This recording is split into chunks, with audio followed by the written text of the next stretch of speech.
Hello അസ്സാം വലൈക്കും. എല്ലാവർക്കും ഇന്നത്തെ പുതിയ വ്ളോഗിലേക്ക് സ്വാഗതം. എല്ലാവരും സുഖമായിട്ടും സന്തോഷമായിട്ടിരിക്കാമെന്ന് വിചാരിക്കുന്നു. മാഷാ അല്ലാ, അൽഹംദുലില്ലാ, ഞാനിവിടെ സുഖമായിട്ട് പോകുന്നുണ്ട് കേട്ടോ. അപ്പോൾ നമ്മുടെ ഇന്നത്തെ വീഡിയോയാണ്, ഇന്നത്തെ അല്ല, റമദാൻ 6-ൻ്റെ വീഡിയോയാണ് കേട്ടോ. അപ്പോൾ എന്തായാലും വീഡിയോ ഇഷ്ടപ്പെട്ടാൽ ലൈക്ക് ചെയ്യാൻ മറക്കരുത്. ആദ്യമായി നമ്മുടെ ചാനൽ ആരെങ്കിലും കാണുന്നുണ്ടെങ്കിൽ ചാനലൊന്ന് സബ്സ്ക്രൈബ് ചെയ്യുക, സപ്പോർട്ട് ചെയ്യുക. നോമ്പിൻ്റെ ക്ഷീണവും ഒക്കെ ആയതുകൊണ്ടാണ് ഇപ്പോൾ നമുക്ക് വീഡിയോ കുറവ് കേട്ടോ. നോമ്പ് 7 ഞാൻ അധികം അങ്ങനെ വീഡിയോ റമദാൻ വ്ളോഗൊന്നും ചെയ്തിട്ടില്ല. ചെയ്യണം എന്നൊക്കെ വിചാരിച്ചാലും ഭയങ്കര ക്ഷീണമാണ് കേട്ടോ.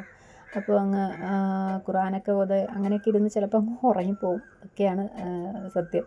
അപ്പോൾ വീഡിയോ ഇടാനായിട്ട് പറ്റത്തില്ല. അപ്പോൾ എല്ലാവരും ഒന്ന് ക്ഷമിക്കുക. അപ്പോൾ ദേ കൊച്ചിനെ സ്കൂളിലേക്ക് പോകാൻ വേണ്ടിയിട്ടൊക്കെ റെഡിയാക്കുന്ന പരിപാടിയാണ് രാവിലെ. അനിയത്തി കുറേ പാത്രങ്ങളൊക്കെ തേച്ച് മഴക്കി മാറ്റി വെച്ചിട്ടുണ്ട്.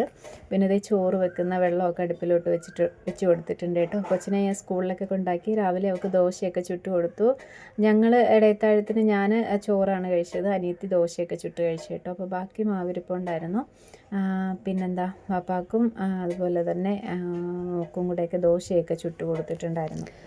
പിന്നെ കുറച്ച് മീനുണ്ടായിരുന്നു, കത്തിപ്പാരയായിരുന്നു കേട്ടോ. CD മീൻ എന്നൊക്കെ പറയത്തില്ലേ, അപ്പോൾ അതായിരുന്നു. അത് ഞാൻ വറുക്കാനും അതുപോലെ കറി വെക്കാനും ഒക്കെ ആയിട്ട് എല്ലാം റെഡിയാക്കി മാറ്റി. അരിയൊക്കെ കഴുകി അടുപ്പിലോട്ടിട്ട് 2-3 മുട്ട ഞാൻ പുഴുങ്ങാനായിട്ട് ചോറിലോട്ട് തന്നെ അങ്ങ് ഇട്ട് കൊടുത്തിട്ടുണ്ട് കേട്ടോ. അത് വൈകിട്ട് നമുക്ക് നോമ്പ് തുറക്ക് എന്തെങ്കിലും ഉണ്ടാക്കിയെടുക്കാൻ വേണ്ടിയിട്ട് മുട്ട പുഴുങ്ങിയെടുക്കാനാണ്.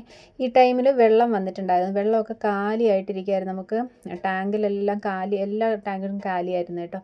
അപ്പോൾ എന്താണ്, വെള്ളമൊക്കെ തീർന്നിട്ടുണ്ടായിരുന്നു. എന്തോ ഭാഗ്യം കൊണ്ട് ഇന്നലെ വെള്ളം വന്നു, വെള്ളമൊക്കെ പിടിച്ചു. കുറേ തുണികളൊക്കെ ഉണ്ടായിരുന്നു കേട്ടോ. അപ്പോൾ അതൊക്കെ ഒന്ന് കഴുകി വാരിയൊക്കെ ഇട്ട് അപ്പോഴത്തേക്കും എന്തേ മഴയായിട്ടുണ്ട്. വൈകുന്നേരമാണ് പിന്നെ ഞാൻ വീഡിയോ എടുക്കാനായിട്ട് പിന്നെ തുടങ്ങിയത്. അതുവരെ ഞാൻ വീഡിയോ എടുത്തു.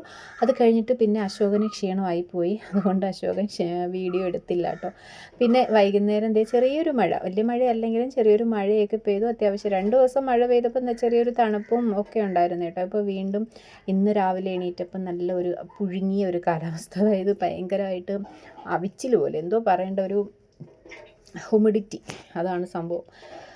അപ്പോൾ എന്താ, മഴയൊക്കെ കഴിഞ്ഞതിന് ശേഷം പിന്നെ അടുക്കളയിലോട്ട് വന്ന് നമ്മൾ ചിക്കൻ മേടിച്ചതിൻ്റെ ബാക്കി കുറച്ച് പീസ് ഇരിപ്പുണ്ടായിരുന്നു. ഞാൻ എന്തെങ്കിലും ഒരു സ്നാക്കാക്കി എടുക്കാനായിട്ട് വെച്ചിരുന്നത്. അപ്പോൾ അത് ഞാൻ എടുത്തങ്ങ് വരട്ടി വെക്കാനായിട്ട് പോവാണ്. അതും കുറച്ച് ഉള്ളി, എളുപ്പമായിട്ട് ചെയ്യുന്ന പണിയാണ് കേട്ടോ ഇത്. നമ്മൾ എണ്ണയിലൊന്നും വഴറ്റാതെ, ഉള്ളിയൊക്കെ എണ്ണയിൽ വഴറ്റാതെ ചുമ്മാ അരിഞ്ഞ് അതിൻ്റെ അകത്ത് കുറച്ച് ക്യാപ്സിക്കം കൂടെ അരിഞ്ഞ് നമ്മൾ ചിക്കൻ്റെ പീസ് ഇട്ട് കൊടുത്ത് കുറച്ച് മല്ലിപ്പൊടിയും മുളക് പൊടിയും കുറച്ച് ചിക്കൻ മസാലയും കുരുമുളകിൻ്റെ പൊടിയും എല്ലാ മസാലയും കൂടെ ഒക്കെ ചേർത്ത് കുക്കറിലോട്ട് അടച്ചങ്ങ് വെച്ച് കൊടുക്കും.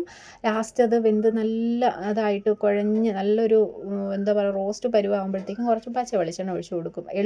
എളുപ്പത്തിന് വേണ്ടിയിട്ട് ഞാൻ അങ്ങനെ ചെയ്തെടുത്തതേ ഉള്ളൂ കേട്ടോ.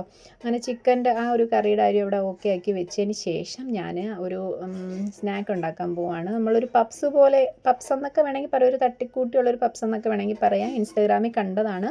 കണ്ട വീഡിയോയിൽ അവർ ചിക്കൻ വെച്ചൊക്കെ ചെയ്തത്. ഞാനിപ്പം മുട്ട വെച്ചിട്ടാണ് കേട്ടോ ചെയ്യുന്നത്. നിങ്ങളുടെയൊക്കെ നോമ്പിൻ്റെ വിശേഷങ്ങളൊക്കെ പറയുക. ക്ഷീണമാണോ, വെയിലുണ്ടോ, മഴയുണ്ടോ എന്നൊക്കെ ചോദിച്ചപ്പോൾ കമൻറ്റ് വന്നിട്ടുണ്ടായിരുന്നു കേട്ടോ. മഴ പെയ്തില്ല എന്ന് പറഞ്ഞിട്ടുണ്ട്, മഴ പെയ്തു എന്ന് പറഞ്ഞവരുണ്ട്.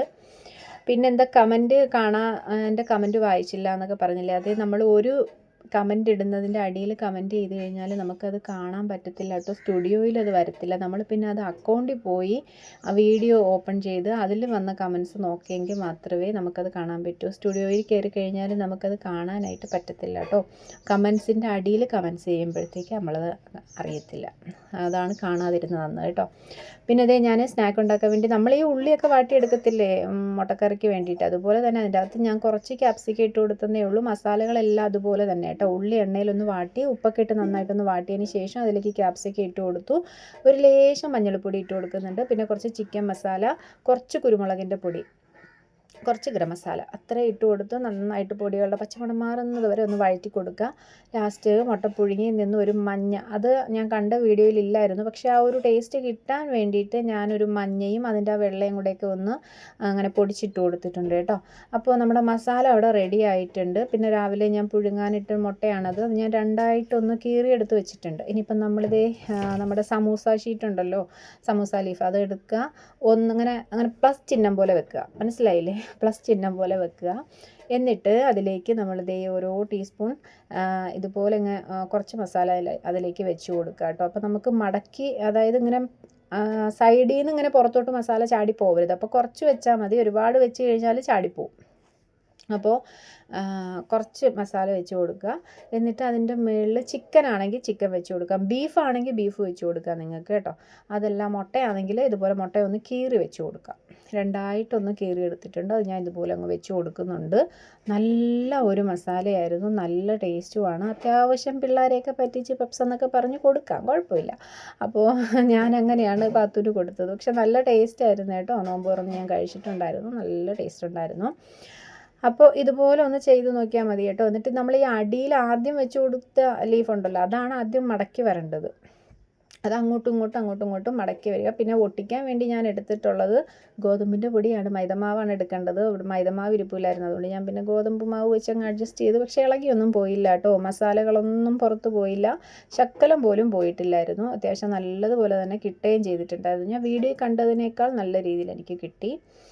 അപ്പോൾ ഞാൻ ഗോതമ്പിൻ്റെ പൊടി ഒന്ന് കലക്കിയിട്ടാണ് കേട്ടോ തേച്ച് കൊടുക്കുന്നത്. ഇതുപോലെ 4 വശവും ഒന്നിങ്ങനെ തേച്ച് കൊടുത്തങ്ങ് ഒട്ടിച്ച് വെച്ചാൽ മാത്രം മതി. മസാല എപ്പോഴും ശ്രദ്ധിക്കേണ്ട കാര്യം, മസാല വെക്കുമ്പോഴത്തേക്കും ആവശ്യത്തിന് വെച്ചാൽ മതി, അധികം അങ്ങ് വെക്കേണ്ട. വെച്ച് കഴിഞ്ഞാൽ ചാടിപ്പോരും. ഓരോ വശത്ത് നിന്നും ഇങ്ങനെ എണ്ണയിലിടുമ്പോഴത്തേക്കും ചാടിപ്പോകാൻ സാധ്യതയുണ്ട്, അപ്പോൾ ഫ്ലോപ്പായി പോകും. അപ്പോൾ എന്ത് ചെയ്യാം, കുറച്ച് വയ്ക്കുക, അത്രയേ ഉള്ളൂ. ഇപ്പോൾ ചിക്കനൊക്കെ ആണെങ്കിൽ ചിക്കനാകുന്ന മസാല നമ്മൾ ഉണ്ടാക്കിയെടുക്കുമ്പോൾ മസാലയിലിട്ട് നന്നായിട്ട് മിക്സ് ആക്കി എടുക്കുക കേട്ടോ. നല്ല ടേസ്റ്റ് ആയിരിക്കും ചിക്കനൊക്കെ വെച്ച് ചെയ്ത് കഴിഞ്ഞാൽ. എൻ്റെ മടി കൊണ്ട് ഞാൻ പിന്നെ ചിക്കൻ അങ്ങ് റോസ്റ്റാക്കി എടുത്തതേ ഉള്ളൂ. അങ്ങനെ ഞാൻ അങ്ങനെ ഒരു 4-5 എണ്ണം അങ്ങനെ ഉണ്ടാക്കിയെടുത്തു. ലാസ്റ്റ് കുറച്ച് മസാല ഉള്ളതുകൊണ്ട് ഞാൻ മുട്ടയില്ലായിരുന്നു, അതുകൊണ്ട് ഞാൻ എന്ത് ചെയ്തെന്നറിയാമോ, ഒരു സമൂസയാക്കി എടുത്ത്. പോരെ, ഇത്രയൊക്കെ പോരെ. അപ്പോൾ റെഡിയാക്കി എടുത്ത് കേട്ടോ. മുട്ട ഞാനിങ്ങനെ കീറി വെച്ചപ്പം കുറച്ചുണ്ടായിരുന്നെങ്കിലും അത് എൻ്റെ പാത്തു വന്ന് അതിങ്ങനെ നുള്ളിപ്പറക്കി കഴിക്കാൻ നോക്കിയപ്പോഴത്തേക്കും ഞാൻ മെല്ലെ അതങ്ങ് എടുത്ത് മാറ്റി. ഇനി വീണ്ടും രണ്ടാമത് പുഴുങ്ങി കിട്ടാൻ എനിക്ക് പാടാണ്, അതുകൊണ്ട് ഞാൻ എന്ത് ചെയ്തു, മുട്ട നിനക്ക് വേണമെങ്കിൽ ഞാൻ പൊരിച്ച് തരാം, ഇല്ലെങ്കിൽ ബുൾസൈ അടിച്ച് തരാം എന്ന് പറഞ്ഞിട്ട് ആളിന് വേണ്ട, ഞാൻ ഈ പുഴുങ്ങി കീറി വെച്ചത് തന്നെ വേണം. അതുകൊണ്ട് ഞാൻ ഈ 3-4 എണ്ണം ഉണ്ടാക്കിയെടുത്തപ്പോൾ തന്നെ മുട്ട ഇവിടെ കാലിയായിട്ടുണ്ടായിരുന്നു കേട്ടോ. അങ്ങനെ ഞാനിങ്ങനെ ഓരോന്നും നല്ല തിളച്ച എണ്ണയിലിട്ട് വേണം പൊരിച്ചെടുക്കാൻ വേണ്ടിയിട്ട്.